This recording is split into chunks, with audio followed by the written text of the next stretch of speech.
And voting centres across Victoria are now officially open, and the latest polling puts Daniel Andrews on track to win a third term of government for Labor.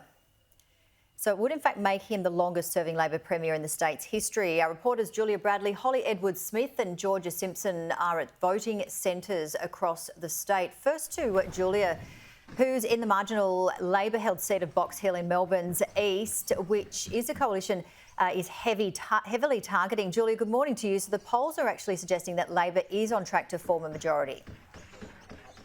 Morning, Jamie, Tim. Election day finally upon us here in Victoria. The smell of democracy is in the air. That's democracy sausages, of course. And this polling booth here in the marginal Labor-held seat of Box Hill has almost open. So you can see the queue has already started forming, people waiting to have their say on who they think should lead Victoria for this next term of government. Now, Labor has been given a boost overnight because the latest poll, the Newspoll that's been published in the Weekend Australian, has suggested that Labor is on track to form majority government. Now, this is contrary to what polls over the last few weeks and months have suggested, with suggestions that they may only be able to get to a minority. So if we talk through the poll results on a two-party preferred basis, it puts Labor at 54.5% compared with the Liberals' 45.5%. This represents a 2.8% swing against Labor since the last state election. And when you look at a primary vote, Labor's sitting at 38. That's up 1 point since the last news poll that was done 3 weeks ago. The Coalition at 35%. That's down 2 points since that last poll.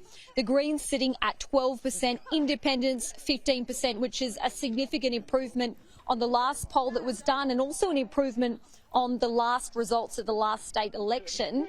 Although this does compare with a slight drop in support for Labor since the 2018 Danslide election, which some have dubbed it. Although overall it does look like Labor's position is certainly improving since that last poll was done. On a preferred Premier basis, Daniel Andrews sitting at 51%. That's down 1 point since the last poll.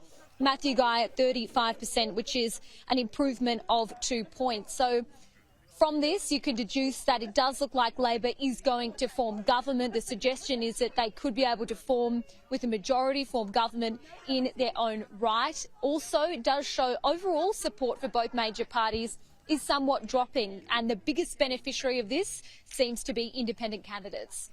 Yeah, it certainly sounds that way. And you're in Box Hill, Julia, a seat Labor could lose to the Coalition. It's not traditionally a Labor seat. What are you expecting there?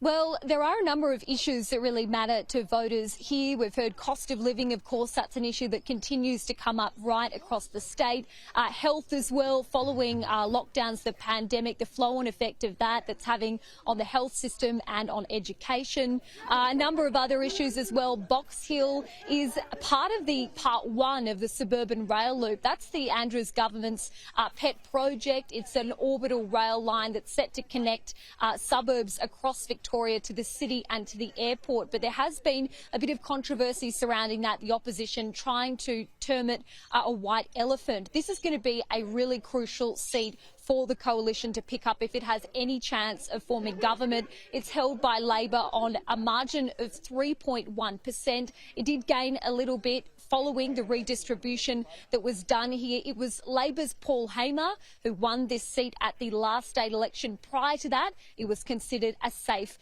Liberal seat. Let's have a look at how voters are feeling ahead of the vote. So how are you feeling? Feeling good. Which party do you think you'll be voting for today? Dan. And why is that? He's doing a great job. What are the issues that you care about most? Probably the job security. Thank you so much for your time. Hi guys, how are you? You voting today? Of course. And who are you going to be voting for? I think that's my business. Yes. Which issues do you care about most? Sorry? Which issues do you care about most? Education, asylum seekers and refugees, and cost of living. Thanks so much for your time. So a crucial seat for Labor to hold on to, but crucial for the coalition to pick up if they are going to form government. This is a seat that also has a high Chinese Australian population. At the federal election, we saw the overlapping seat of Chisholm that was held by the Liberal Party fall to Labor. So we'll have to wait to see how things pan out today. Yeah, certainly the lines are building, and close to 2 million people already have cast their vote early. Another around 2 million to go. Julia Bradley, live in Box Hill, thank you very much.